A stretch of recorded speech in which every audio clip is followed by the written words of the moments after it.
Hello, everybody, and welcome to the Rangers Review. I'm Derek Clark, and I'm delighted to say we're joined on the line by the author, Davy Heard, as we discuss his recently released book, I'll show it on the screen there, 1977-78, a historic season for Rangers FC and a treble that ended an era. It's an absolutely fantastic read. Davy, thank you very much for coming on. My pleasure. It's good to be here. We're just talking off air there. You've been quite a busy man, haven't you? This is your third book that you've wrote in the last year, so that's quite something. Yeah, well, I retired from work 2 years ago, and I told everyone before I left that my ambition after my working life was to write a Rangers book. So I wrote one that came out last April, a sort of historic one called 1872. And it seemed to go down pretty well. And people kept asking me, are you going to write any more? And I had two other ones in my head. One was about Rangers and history in the League Cup, because I've got so many memories of Rangers winning the League Cup. So I wrote about Rangers winning 27 League Cups after that. And then I'd always said I'd love to write one about my favourite ever season when I was young, which is this one. This is the story of 77-78. Yeah, fantastic. I was going to ask that. Is this a season that sort of resonated with you, Davey? How old would you have been back then? Were you ingrained in Rangers? Yeah, I was. To the games? Oh yeah, absolutely. I mean, my dad took me to my first game in 1968 when I was 4. So I was a pre-season friend against Arsenal. So I was a regular at Ibrox from very young. I didn't go to as many away games until into the 70s. So 77-78 I was 14 when that season was starting, and it was the first season that I get allowed to go to some games by myself. So, and it was the first season I went to the majority of away games, maybe not them all, but the majority of the away games. And it's just got so many memories for me. Yeah. In terms of writing the books and writing about this, Dave, is that something that you always had an ambition to do throughout your life, or was it something that came later in life that you fancy just getting the pen and paper out and starting writing about Rangers? Well, to be honest, it wasn't something I thought about until the days of the internet. I started writing articles for the Follow website and the fanzine occasionally, and they seemed to go down okay. And there was actually folk in there were sort of saying to me, "You could turn some of this into a book," and that's what sort of started the idea in my head. So for the last 5 years of my working life, I was writing articles online and basically practicing for the day that I would actually try and turn them into something that could get published. Yeah, fantastic. Now, this book, I've got to say, I loved it. It's an era, of course, it was before my time, but I love reading about Rangers history. And, of course, winning Rangers teams is always good to read about. Mm-hmm. Of course, a treble-winning season back then, Davey, but it was very interesting at the start of the season. It certainly wasn't all going to plan, was it? I mean, chance at no. Fans looking for big Jock Wallace to be removed and what have you. It's quite incredible how, it just shows you how sort of quickly football can turn around, I guess, from the start of the season when supporters weren't too happy about things. Was it the St Johnstone game in the League Cup that the chance were get them out or what have you, and they sort of turned that around and then they went on in that great run?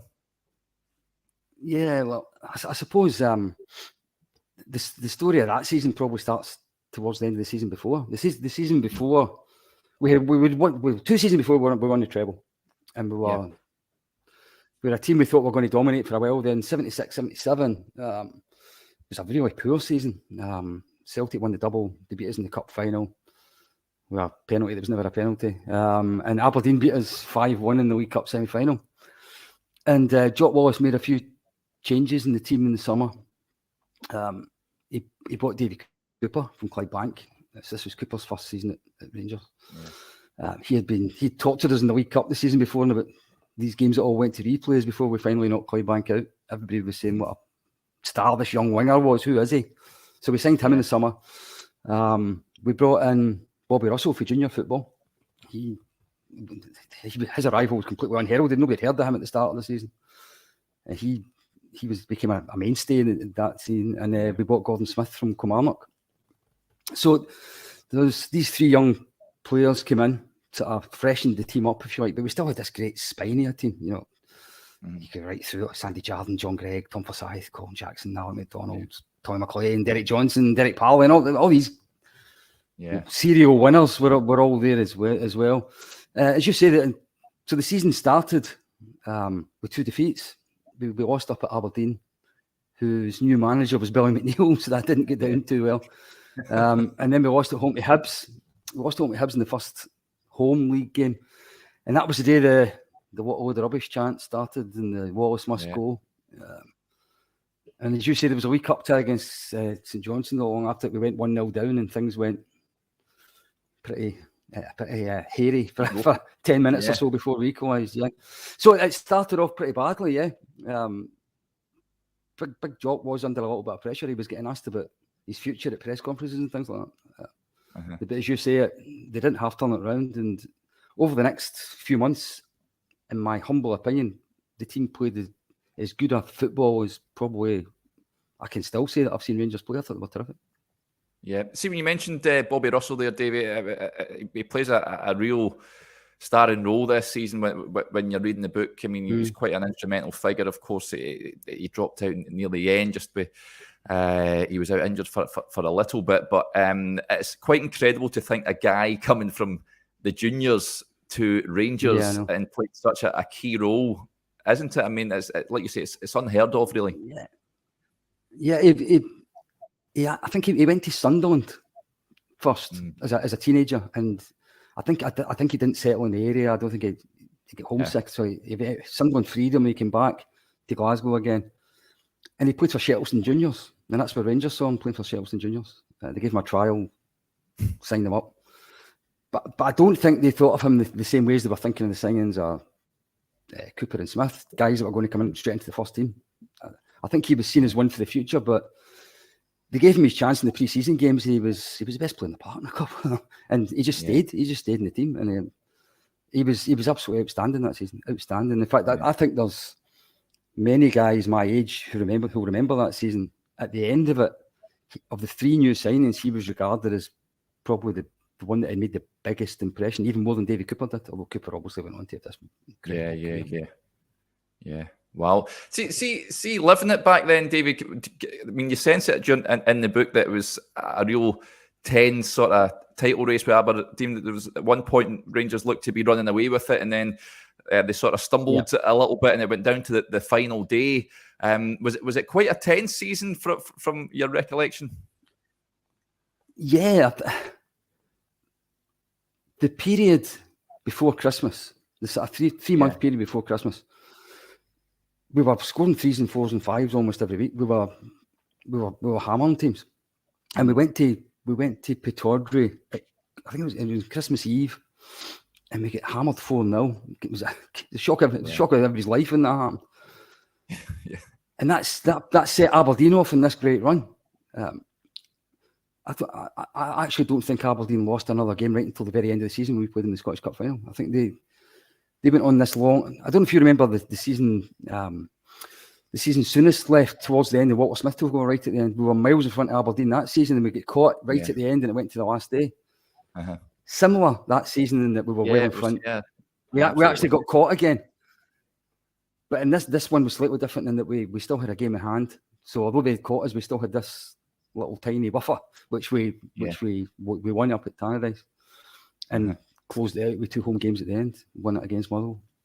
Yeah, it was quite incredible, really. And Aberdeen were a real decent side back then, and obviously they would go on. Sir Alex would take over, and they would dominate for a little period of time. What struck me, I know we're a Rangers podcast, Davey, but how bad Celtic were that season. I mean, trying to avoid relegation, it just seems incredible. I mean, I know. Rangers and Celtic, look at the league season this year, and they're miles upon miles ahead of everybody else. But back then, it was much, much more competitive, wasn't it? Well, that season was it. I've subtitled the book "The End of an Era," and it's mainly that because it was John Gregg's last season as a player, and he became manager. It was the kind of peak of that great 70s team, which then all started breaking up after it. That's the main reason I've called it that. But there's actually these other eras that were beginning and ending at the same time. And one of them was at Celtic. So that was Jock Stein's last season as the Celtic manager. And they were horrendous. They were absolutely terrible. I think they played us in the League Cup final, and they were something like third bottom of the league getting into it in March. And people weren't seriously talking about relegation, but actually when you looked at the table at the time, it was possible, because it was 2 going down. It was a league of just 10 teams, 2 went down, pretty cutthroat. And they were only 2 or 3 points above second bottom in March, which was amazing. It was amazing. Yeah. You learn things reading this, which I found really fascinating. Another thing that I found really fascinating was playing 2 games within a day of each other, which seems madness now. I mean, you'd never think about it now. You hear football club managers now saying players are tired and what have you for playing 3 games in a week and what have you. Try playing and using the same team. I know, Jock, well, it was pretty much the same team apart from one, wasn't it, where they played a game that was and in 24 hours they played someone else. Yeah, I think that was one of the things back then was Still in Albion and then Clydebank the next following day. Still Albion, Clydebank. So one of the things you often saw back then was in the winter there was a lot of postponements because there wasn't undersoil heating and things like that back then. So that particular season get hit by a couple of sort of big freezes that a lot of games get called off. And it sounds familiar, but there's a fixture pile up for the weather reasons that year. And so we played Stirling Albion in the Scottish Cup, but we had 2 or 3 outstanding postponed games to try and squeeze in as well. And it looked as if Clydebank's pitch was going to be playable that weekend. So Rangers agreed with Clydebank that if their pitch was playable, they would play on the Sunday, the day after the Scottish Cup time. So we played Stirling Albion at Ibrox on a pitch that was like a rock, but somehow it got declared playable. People sliding all over the place. Beat them 1-0. Derek Johnson scored. And then the next day, as you say, virtually the same team. But if I remember, Sandy Jardine got injured in he slipped in the ice in the Saturday and couldn't play in the Sunday. Almost the same team. It was Ali Dawson, I think, that came in. Colbowie. Was it? The old Colbowie Park. We beat them 3-0. DJ scored a couple of goals that day, I'm sure. I think that was the day. That was the first day we saw his perm. Actually, I think that was the day his perm get shown off to the world. He turned up with this big curly hairstyle. Talking about very 70s as well. Yeah, absolutely. Talking about, I mean, he was the Writers' Player of the Year, of course. 35 goals or something he scored during the season. How Rangers miss a guy that could score at such a consistent rate, Davey. He was my boyhood hero. I make no apology. I tell everybody the same thing. I think that 77, 78, looking back now, that was peak Derek Johnson that season, I would say. I'd say that was him at his absolute peak. He was still only 24. If you include the testimonial game and you include Scotland games and things like that, he scored 41 goals that season. And something like, I don't know, 58, 59 games probably. Player of the Year, the first ever Players' Player of the Year. He looked as if he was going to be top scorer for the next decade after that, but it just didn't quite work out. When Jock Wallace left, I didn't think things were the same quite after that. Yeah, absolutely. And of course, it was interesting that he put in a sort of transfer request at the end of the season. He wanted to move on, didn't he? He did. It was. That must have been heartbreaking for you, David. That's one of the reasons it was the end of the year. Obviously, with Jock Wallace resigning just after he won the title. John Gregg made manager, and the first thing Gregg had to try and do, I suppose, was replace himself, which was virtually impossible anyway. Because what a captain he was, and then he get presented with this first problem, which was his star player, top goal scorer, handed in a transfer request, and there was all the talk at the time that not only did he want to try something else, he wanted to go back to being centre half again because if you know much about Big DJ's Rangers career, but he played quite a bit centre half as well as centre forward. I think he preferred playing at the back, even though in most people's opinion he was a better centre forward. Yeah. He was such a good player. He was such a good player. I mean, he was capped for Scotland as a centre half as a teenager. He was a tremendous footballer. Yeah. But yeah, so the summer was the summer after this season, which is kind of after the book a bit, was kind of dominated by this will he stay or will he go saga. Arsenal were meant to be going to buy him. Nottingham Forest were meant to be looking at him. Eventually he stayed, and they came to this agreement that he would be made the captain, and that he played quite a bit more at centre half as well. He still played centre forward most of the time, but he did play centre half the next season quite a bit.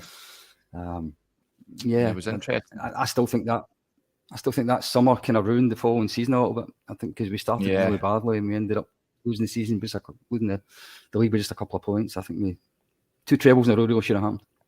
You mentioned testimonial. John Gregg had his testimonial, of course. What I found interesting, Davey, was I had the highest attendance record was 65,000 for the game, which was more. That was the capacity. Than anywhere else, which I guess shows you how highly regarded he was at the football club. But also on the flip side, I mean, it was quite astounding to hear some of the attendance figures at Ibrox for during the season, namely even games like when I think Ibrox when the chance to win the league was against Partick Thistle or what have you, and there was not many there at all. What do you put down the attendance figures down to? Why wasn't as many as what we see nowadays? Yeah, I think there was quite a few things going on at that time in the 70s. I think the first thing that's really different from now was the number of folk that had season tickets. So the season ticket culture didn't start until after Souness arrived. So everyone could pick and choose what games they wanted to go to. You just paid at the gate when you got there. And in the 70s, at that particular stage, the sort of mid to late 70s, crowds were down all over. It wasn't just Rangers. Crowds were down all over the country. I think there was not a lot of money about, so which made people pick and choose the games. And terrible though it is to say, I think there was quite a few mothers didn't like their sons going anymore because there was quite a bit of crowd trouble back then.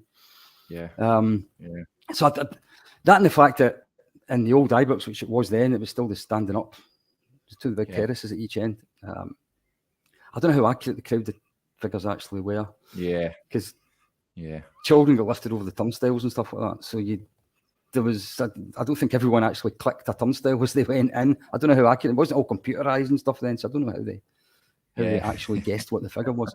So I mean, for example, there was a game against Aberdeen that we won 3-1 in the league. It was in about October time, I think. And I think the crowd was giving us less than 40,000, and there was no way there was more than that there. I don't know how many were there, but there was more than that. So I don't know how accurate the crowds were, but they certainly were low in some games, without doubt. Without doubt, you were getting 12,000, 15,000 crowds for run-of-the-mill games against the smaller teams. It's quite incredible. Tragedy that season as well. Davey, Bobby McKean, of course, left us. Terrible news just prior to that Old Firm game. That's devastating, isn't it? I mean, the team just sort of soldiered on from that, but that must have hit them hard.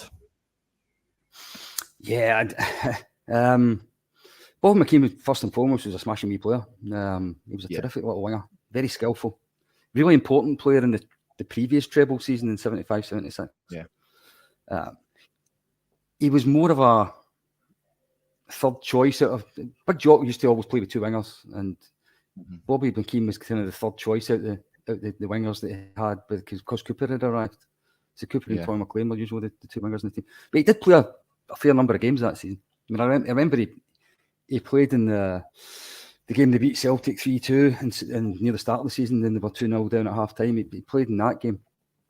And he was still having the odd appearance and substitute appearances and things like that. And as you see, a couple of days before we were due to play Celtic in the League Cup final, it was announced that he had died. Accident, one of these tragic accidents at home. I think he got locked out his house. He decided to sleep in the car, stay warm, put the engine on. Obviously didn't realise what the impact of doing something like that was. Died, carbon monoxide poisoning. I suppose looking back, if something like that happened now, there's no way the game would go ahead, would there? No. There's we're not talking about an ex-player. We're talking about actually one of the first team squad at that time. Yeah. There's no way the game would go ahead now, but it did. There was the black armbands. There was the minute silence before the game, which wasn't observed too well by the Celtic supporters, and Rangers just went out and won the cup. But yeah, it was a hard time. It was a hard time. Yeah, absolutely. Yeah, can't imagine what that must have been like at that point. And like you say, close proximity to that Celtic game and huge games coming up as well. But yeah, it was it must have been devastating. And I guess it shows a lot for Jock Wallace and his man management and what have you as well during the course of that season, Davey. There was a lot of times you had to pick the players up and what have you, like I mentioned earlier on, stumbling when the finishing line looked in sight, but still managing to get them up and getting them over the line. And eventually, you mentioned that game in the hand at Tannadice. That was a big game, wasn't it, to win the game in hand, and then of course seeing it over the line. I think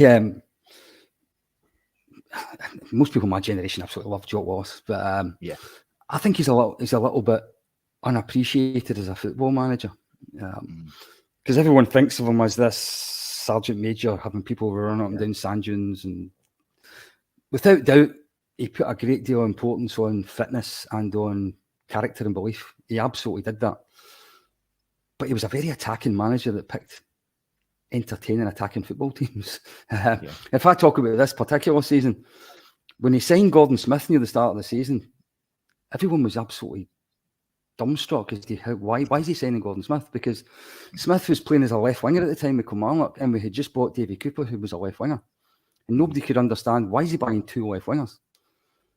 But he actually had decided that he saw Gordon Smith as this attacking midfield player, and he played him.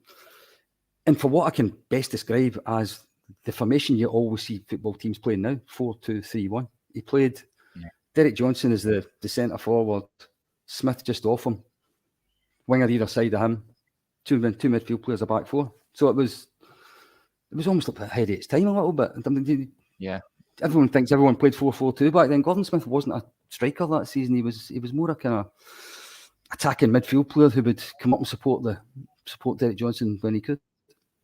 Yeah, and you mentioned Smith. He popped up with some vital goals that season, didn't he? He's another one that sort of hit the ground and did ever so well for Rangers. So he was a really smart acquisition, wasn't he?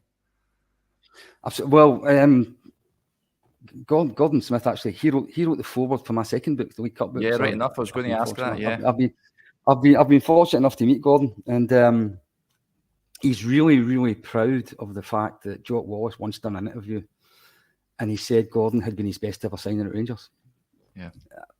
He's so proud. I don't blame him for being proud of it, considering he signed Davy Cooper as well. As you say, he made such an instant impact in the team.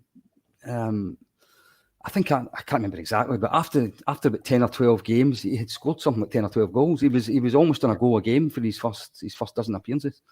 And he scored 2 goals in that game against Celtic that we beat them 3-2 after being 2-0 down. And he scored a hat trick in that. He scored a hat trick against Aberdeen in a game we won 6-1 in the League Cup, which was the best performance of that season and probably one of the best performances I've ever seen in my life. The guy that wrote the foreword for this book, the great Alec MacDonald, who still gets in my all-time 11 in the midfield. I thought he was wonderful. Alec MacDonald described that 6-1 game as the best Rangers performance he's ever played in.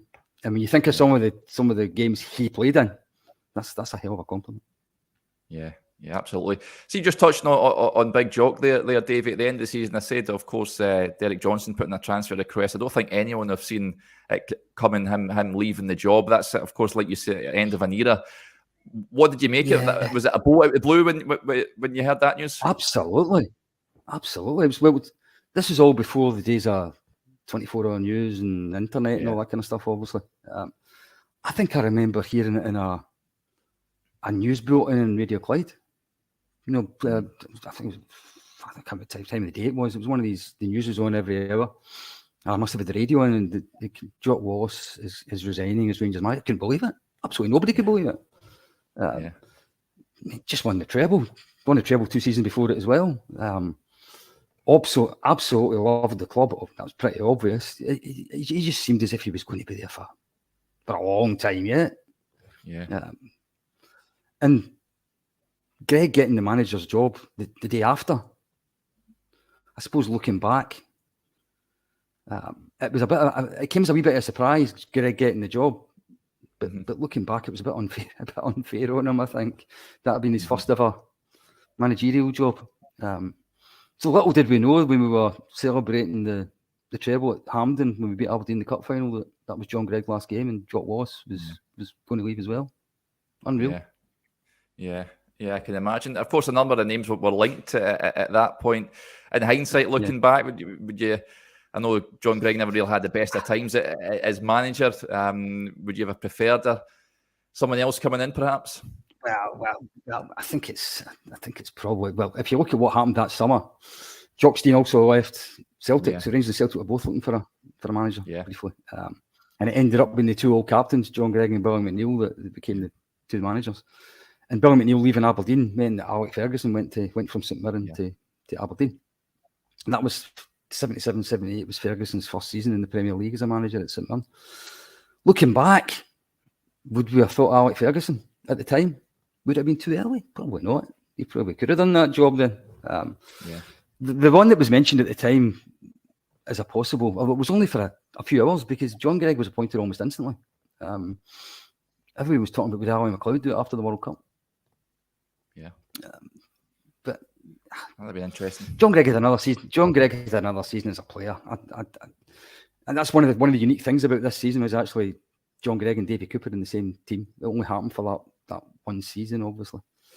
I wish it happened for another season. I do think changing the manager that summer definitely set us on a course that took us a little bit off course for a while. Yeah, it's crazy to think. I mean, after that summer, winning the treble on a high, Davy, was it nine seasons? Am I right in thinking before the league title would be delivered again?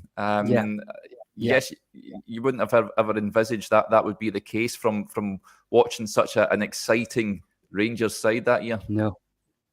Well, actually, I suppose I talked about when I first went to see Rangers went even longer without winning the title when I was really young. Because obviously that was they won 9 in a row and Kilmarnock won the year before that. So I didn't see Rangers winning the league for the first 5 or 6 years I was going to see them. Then there was that 9 years, as you say. I suppose that was the other era that was starting, was the era of Aberdeen and Dundee United. When you look at this 77-78 season, Aberdeen became the nearest challengers. You saw that Willie Miller was playing then, Gordon Strachan had joined them. They were starting to build the team that was going to basically become the best team in the country for a while. And you saw the likes of Hegarty and Neri and Sturrock were starting to appear in the Dundee United team, so they were starting. So John Gregg didn't just have Celtic to try and beat, he suddenly had 3 good teams to try and finish above. And he had a team breaking up, he had a team that was starting to age all at the one time. Plus the fact, obviously, the other era that was ending was the stadium. So there was a whole stadium redevelopment was starting at the end after this particular season. And a lot of the club money was getting ploughed into building the new stands, which again probably stopped them being able to rebuild with the amount of money he probably would have liked to have done it. So there was all kinds of reasons, but the long and short of it was from the early 80s were a pretty terrible time to go and watch Rangers in the league. I was going to ask you about the stadium, of course, because like you say, after that season, it would be renovated. Someone that's went to both the old incarnation of Ibrox. Do you prefer the way it is now, Davy, or what the main difference is for you? Is it? There's pros and cons of both, I think. In a run-of-the-mill, normal Saturday afternoon against, I don't know, Dundee or St Johnstone or somebody. I mean, I'm 60-year-old nearly. I'd rather just have a seat now, if I'm honest. I think it's quite. I'm fine sitting watching it. And even back then, in games like that, when the place was half empty, especially maybe in the second half, and the game's already done, I could just have sat down. I mean, you only stood because that's the only option open to you, really. Yeah. But the flip side of that, I think the old Terracins were much more friendly, comradely as an experience. You could meet people and go and stand beside them you hadn't seen for a while. You could meet new friends almost at the football. Not when now you sit beside the same people every single game, every single week. You could meet all kinds of different folk. And the goal celebrations were definitely better. the old standing when in a big game when you scored at Ibrox, it was different. It was better. Ending up 20 yards away from where you started, and suddenly you're standing beside people who you've never met before. It was great. It was great. But it was a very different experience, as I say, though. I mean, obviously, I think basic things like the toilet facilities back then were horrible. The little guys selling macaroon bars and packets of crisps out of cardboard boxes and stuff. I mean, that was the year. That was the time that it was. The only thing that's probably not changed is the Bovril still rubbish. Can't win them all, I guess. It's been a brilliant read, Davey. Like I say, was it enjoyable to write as well? I know you sort of chronicle each and every game that Rangers played that season, so it goes into terrific detail. But was it a real labour of love for you? Absolutely. I mean, I won't pretend that I remembered absolutely every single game and every single goal. Of course, I had to do a bit of research into it. But I do remember being at quite a number of the games, and I can remember incidents from those games. But obviously, I had to look up all match reports and programs and things like that just to make sure I got it right. But it was. It doesn't feel like work. See, if you were to say to somebody, "What's your job?" and I say, "Well, I write Rangers books," that's not a job. I just like doing it. There's certainly worse jobs, that's for sure, Davey. But no, it's a great read. Like I say, I really enjoyed it. Where can people buy a copy if they want to get a copy and have a read themselves? Yeah, well, it should be in most Waters. If people are in Scotland watching this, it should be in most of the Waterstones bookshops. The publisher said they would put it in most of them. Presumably that's all the bigger ones, I presume. If you buy online instead, the obvious place is Amazon, because I think every book in the world's on Amazon. You can get it direct to the publisher, which is Pitch Publications. It's on Watterson's website. It's in W.H. Smith website. So there's basically anywhere you buy books online, you'll find it. If you just type my name in 1977, 78, then it'll come up in a search. Yeah, fantastic. We'll stick the link in the description. By the way, it's also. I should mention, for those that like to save the planet and stuff like that, don't want to buy books, it is available in an ebook as well. Fantastic. It's a Kindle version of it. Yeah, super. But we'll put in the all important links in the description box if you want to go and get yourself a copy, folks. Any other books in the pipeline, Davey? Yes, although I haven't got as far yet as approaching a publisher about it. So when I'm saying that there's one in the pipeline, I don't know if it'll ever actually become a book, because you've obviously got to get it accepted for publication. But the first book I wrote, which had a series of sort of little biographies in it, well, sort of 3-4 page biographies. One of the players that was featured in it was the great Torry Gillick, who played for Rangers in the 30s and 40s, Hall of Fame player.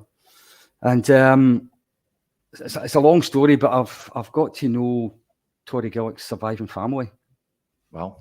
So he's surviving son, one of his surviving son's daughter, granddaughter. I've got to know them, and we've agreed that I'm going to try and do his story justice by writing a biography of Torry Gillick. So, because he's got an amazing story, actually, both as a footballer and as a man. He's got an awful lot of great little stories in there. So I've started writing that. I've got about 20,000 words written so far, I think. I'll probably be doing it as a joint book along with another author called Ian Stewart, who wrote Tiger Shaw's biography. He also wrote a Struth book. Ian's got quite a bit of great information from back then, the research he's already done. So we'll probably do it as a joint effort. Yeah. I hope to have that finished maybe this summer, maybe the end of the summer, and we'll take it to publisher and we'll see if it can see the light of day.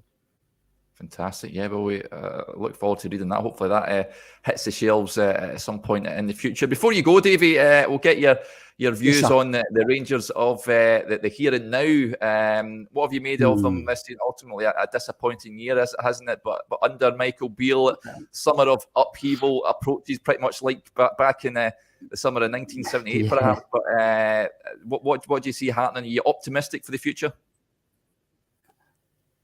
Well, I'm optimistic for the future. I think the rebuild's enormous. Let's not underplay how big a rebuild this is. I don't think there's a section of the team that isn't going to need some kind of reinforcement put into it, especially up front. I think up front we're going to have to buy I would reckon at least 3 or 4 forwards. But Michael Beale's current signings, the ones that have actually already arrived, give me a wee bit of optimism. Because the 2 men that he's brought in didn't cost the earth, and they both look terrific footballers. Cantwell and Raskin look as if they're significant upgrades from what we had. So that's grounds for optimism. I do think he's going to have to start next season well. I think the first trophy might be quite important to us next season. Because winners tend to keep winning and losers tend to keep losing is the way sport sometimes works out. And I do think this team becoming winners early next season could be really important in how the season ends up. But you're always optimistic, aren't you? Every summer you're always going to it thinking the next season will be better. I know. There's always optimism. I don't think we're a million miles away. But in saying that, there's an awful lot of new blood needed in that team now. Yeah, an awful lot in certainly. And a lot of change, and almost there's a lot of change off the park as well, which we're going to have to see how that all shakes out. Yeah, but I'm looking forward to it. Absolutely, can't wait to see title 56. I just hope it's this time next year. Yeah, you and me both. I think an interesting few weeks and months ahead.